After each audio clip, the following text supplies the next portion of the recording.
Shalom keluarga damai, sapaan damai sejahtera hari ini mengingatkan kita akan indahnya hari perhentian.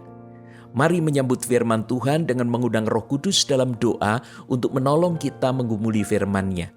Bapa, dalam kehidupan yang melelahkan ini, kami rindu hari perhentian, di mana kami dapat beristirahat dari segala kerja berat dan persoalan yang menguras tenaga, pikiran, dan emosi kami, agar kami dapat menikmati kebersamaan yang intim dengan Allah.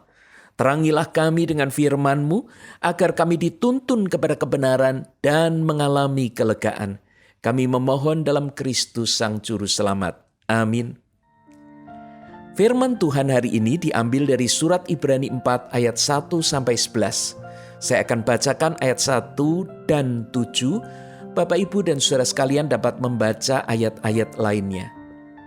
Sebab itu, baiklah kita waspada, supaya jangan ada seorang di antara kamu yang dianggap ketinggalan, sekalipun janji akan masuk ke dalam perhentiannya masih berlaku.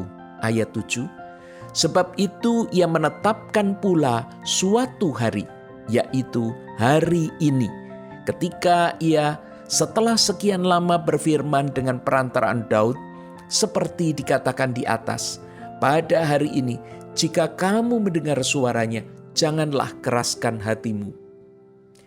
Sobat Samas, bacaan kita diawali dengan kata waspada, seperti tema Samas kemarin.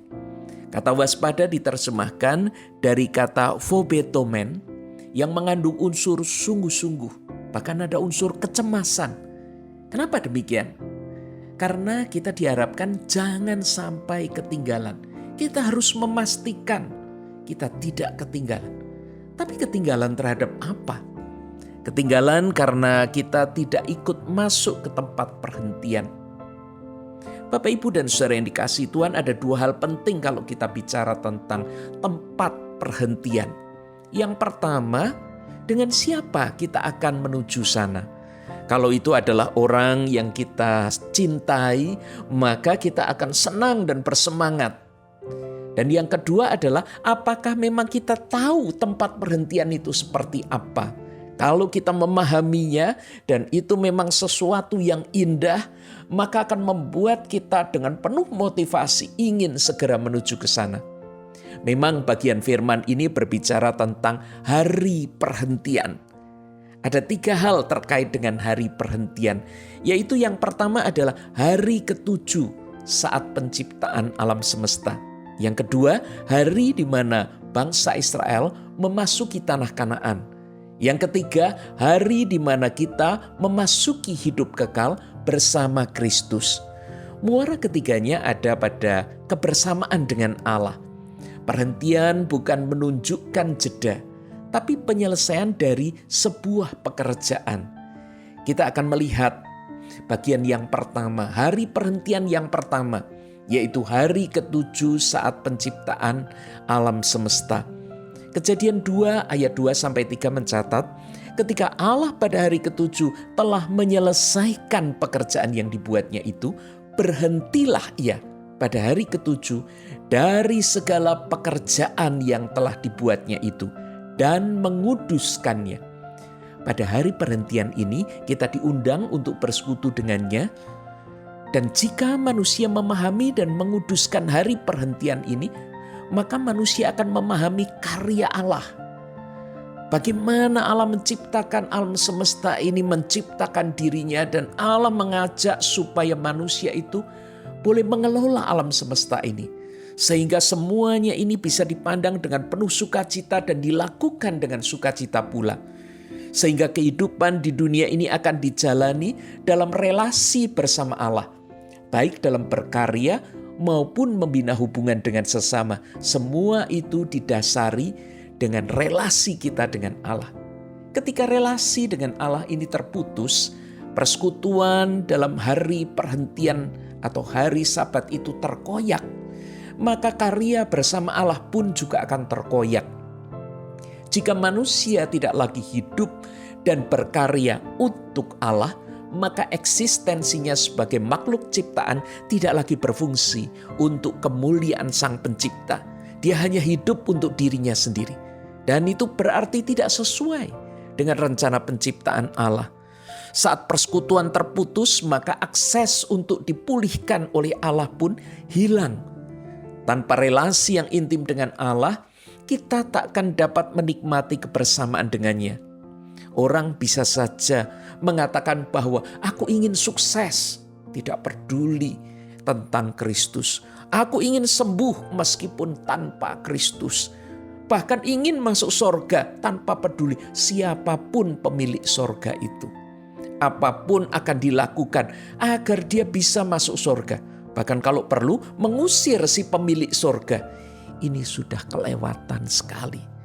Maka banyak orang akhirnya tidak menemukan tempat perhentian itu. Karena mereka menganggap bisa memasukinya tanpa bersama dengan Allah. Mari kita melihat bagian yang kedua, yaitu tentang hari perhentian di mana bangsa Israel memasuki tanah perjanjian. Ibrani 4 ayat 6 mengingatkan betapa pentingnya ketaatan, sehingga mereka yang tidak taat tidak akan masuk ke tempat perhentian. Kita tentu melihat upaya keras Musa yang berjuang mati-matian agar dapat membawa bangsa Israel masuk tanah Kanaan. Namun akhirnya kenyataan menunjukkan bahwa mereka tidak dapat masuk tanah Kanaan.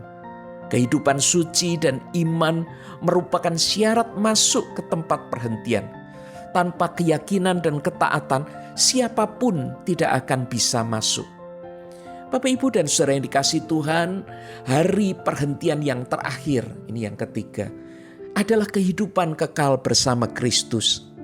Yang bisa membawa kita menuju tempat perhentian yang terakhir itu bukan Yosua, melainkan Yeshua, yaitu Yesus.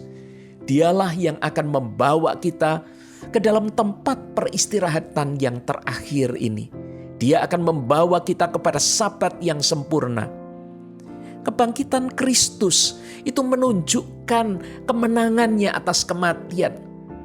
Dan semuanya itu membuat dia mengalahkan maut, mengalahkan kebinasaan, sehingga dia bisa menjemput kita dan membawa kita masuk ke dalam kehidupan kekal. Ini mengubah perspektif kita. Pada Sabat yang terakhir itu, kebaikan dan keindahan alam semesta yang dirusak oleh dosa itu akan dipulihkan secara total oleh Allah. Nah, agar kita tidak ketinggalan, maka kita perlu memahami dan menghidupi hari perhentian pertama, yaitu Sabat. Sehingga relasi dan karya kita bersama dengan Allah tetap terjaga. Kita perlu sungguh-sungguh menjalin kebersamaan dengan Allah, sehingga tujuan dan motivasi hidup kita berasal dari Allah dan mengarah kepada Allah. Kebersamaan dengan Allah yang kita bina sekarang ini akan membuat kita senantiasa rindu akan perhentian kekal bersama-sama Allah. Kebersamaan ini membuat kita menerima dengan kelembutan hati tiap peringatan dan pengajaran Allah. Ibrani 4 ayat 7 mengatakan, pada hari ini jika kamu mendengar suaranya, janganlah keraskan hatimu. Seringkali kita masuk dalam serangkaian kekerasan hati hingga mengabaikan suara Allah. Hal ini sangat serius karena akan membuat kita tertinggal hingga tidak masuk ke tempat perhentian Allah. Rangkaian pengabaian itu akan membuat kita mengeraskan hati, menganggap bahwa pemberitaan Allah itu tidak berguna. Allah dapat memakai berbagai cara untuk terus mengingatkan kita, menggemakan firman-Nya.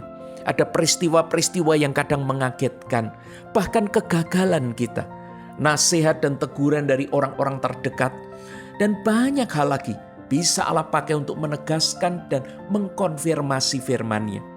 Jika kita senantiasa membuka hati, maka pemberitaan Allah akan terus mengoreksi kita, membuat kita menikmati hubungan yang intim dengan Allah, serta menyiapkan kita memasuki tempat perhentian kekal bersama Kristus.